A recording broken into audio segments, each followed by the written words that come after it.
जय श्री राधे मित्रों, आप सभी का हमारे चैनल जीवन सागर में बहुत बहुत स्वागत है। मित्रों, आज का प्रसंग है कि बिन मांगे मोती मिले, मांगे मिले ना भीख। तो वीडियो को समझने के लिए आपको चैनल के अंत तक बने रहना है। अगर चैनल पर नए हैं तो चैनल को सब्सक्राइब जरूर करें। एक दिन मित्रों, माता पार्वती भगवान से पूछती हैं कि प्रभु एक बात बताइए, मैंने एक कहावत सुनी है कि बिन मांगे मोती मिले, मांगे मिले ना भीख। इसका क्या मतलब है, क्या राज है इसका? तो भगवान कहते हैं कि इसके लिए मैं तुम्हें एक कथा सुनाता हूँ। उसको सुनने से तुम्हारे मन की शंका और ये तुम्हारे जो पंक्तियाँ हैं इनका अर्थ तुम्हें मालूम हो जाएगा। इस तरह से भगवान उनको एक कहानी सुनाते हैं। तो दोस्तों, भगवान कहानी सुनाते हैं और कहते हैं कि सुनो पार्वती, एक भिखारी युवक था। वो भीख मांग कर लाता और अपना जीवन निकालता। उन्हीं को खाकर वो अपने दिन निकाल रहा था। एक दिन वो रोटी मांग कर लाया। उसने अपनी रोटियां रखी, कुछ देर वो विश्राम करने लगा। तो दोस्तों, उस थोड़ी देर बाद उसने देखा कि उसकी रोटियां वहाँ नहीं थी। उसने तलाश किया कि मेरी रोटी कौन ले गया, लेकिन उसे पता नहीं लगा। दूसरे दिन फिर वो भिक्षा में रोटी मांग कर लाया और उसने फिर रोटियां रखी, विश्राम करने लगा। तो देखा कि फिर रोटियां उसकी वहाँ नहीं थी। उसने तलाशा अच्छे से, तो देखा कि एक बहुत मोटा चूहा था जो उसकी रोटियों को खा रहा था। बिल काफ़ी बड़ा था। उसने चूहे से कहा कि भाई तुम मेरी रोटियां ले गए, अब मैं क्या खाऊंगा। अगर तुम्हें वास्तव में भोजन करना है, किसी ऐसे घर में जाओ जहाँ की बहुत पैसा हो, जिनके यहाँ बहुत खाना हो। मैं तो खुद ही भिक्षा मांग कर लाता हूँ। लेकिन चूहा कहने लगा कि तुम्हारे भाग्य में अगर रोटी नहीं है तो मैं क्या करूँ। मेरा भाग्य जो है तुम्हारा भोजन करने का ही है, तो मैं तुम्हारा भोजन करूँगा। ये सुनकर वो भिखारी युवक कहने लगा कि इसका मतलब मुझे भूखा रहना होगा क्या? मेरे भाग्य में भोजन भी नहीं है। उसने सोचा कि ऐसा क्या किया जाए जिससे कि मेरा भाग्य उदय हो जाए। ऐसा भाग्योदय हो जाए कि मुझे भोजन तो मिले और मैं आगे कुछ और कर सकूं। तभी उसे किसी से पता चला कि बहुत दूर जंगल में एक साधु रहते हैं। तो सोचता है कि मैं वहाँ जाऊं और जाकर उन संत से अपने लिए कुछ मांग कर लाऊं। तो दोस्तों, भगवान शिव कहते हैं पार्वती जी से कि सुनो पार्वती। ऐसा संकल्प करके वो जो भिखारी युवक था वो वहाँ से चल दिया। चलते चलते उसे वहाँ दूसरे शहर में पहुँचा। रात हो गई तो उसने एक घर का दरवाज़ा खटखटाया। वहाँ बहुत अच्छे लोग रहते थे उस मकान में। उन्होंने दरवाज़ा खोला, पूछा कौन हो तुम? तो उस भिखारी युवक ने कहा कि मैं राहगीर हूँ और मैं किसी काम से जा रहा था, लेकिन अब रात हो गई तो मुझे रुकने के लिए आप जगह दे दें। उस दयालु अमीर आदमी ने अपने घर के अंदर उसे बुलाया और उसे भोजन कराया और पूछा कि तुम कहाँ जा रहे हो? तो भिखारी युवक ने कहा कि मैं अपने भाग्य के बारे में एक बहुत बड़े संत हैं जो कि बहुत दूर जंगलों में रहते हैं, उनसे पूछने जा रहा हूँ। क्योंकि वहाँ वो जो है ना, संत ऐसे हैं कि उनके पास जो भी हम मांगने जाते हैं वो हमें मिल जाता है।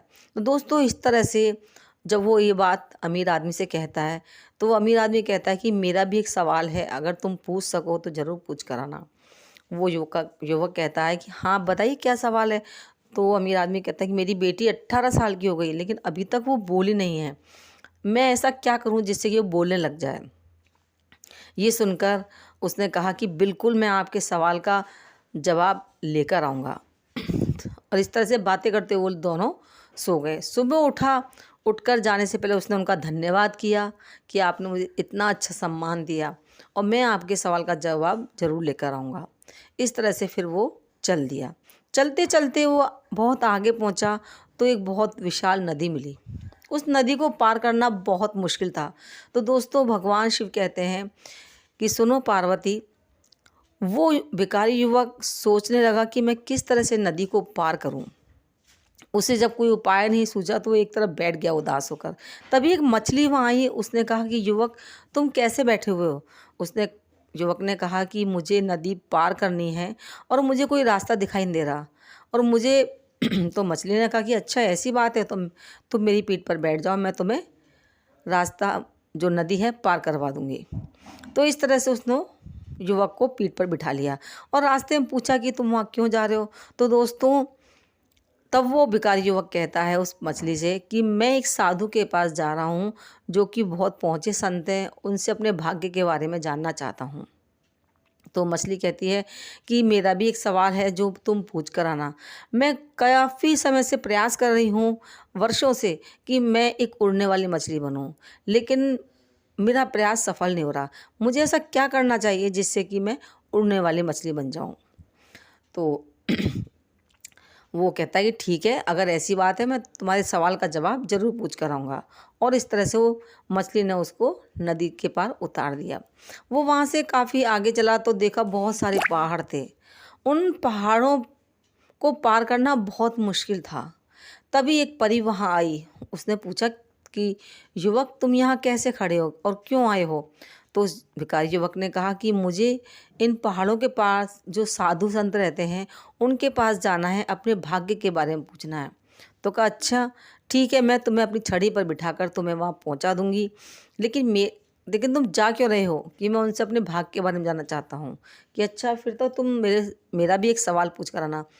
तो दोस्तों फिर इस तरह से भगवान शिव कहते हैं कि पार्वती, वो जो परी थी वो कहती है कि उनसे पूछना कि मैं जब से इस धरती लोक पर आई हूँ मैंने बहुत कोशिश की, हर प्रयत्न किया, लेकिन मैं अपने लोक को नहीं जा पा रही हूँ।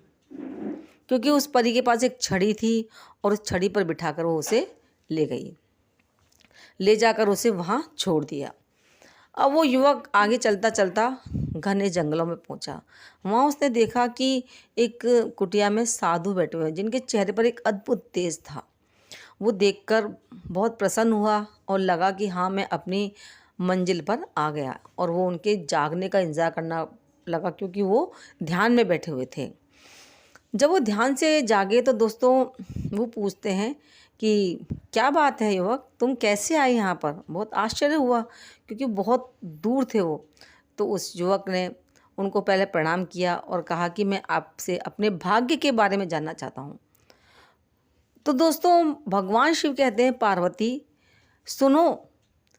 ये सुनकर वो कहते हैं कि अपने भाग्य के बारे में, लेकिन बताओ तुम क्या पूछना चाहते हो। मैं तुम्हारी इच्छाएं पूरी करूंगा, लेकिन शर्त यही कि तुम केवल 3 इच्छाएं मांग सकते हो मुझे वरदान के रूप में, मैं तुम्हें वो दूंगा। तो दोस्तों ये सुनकर जो युवक था वो सोच में पड़ गया।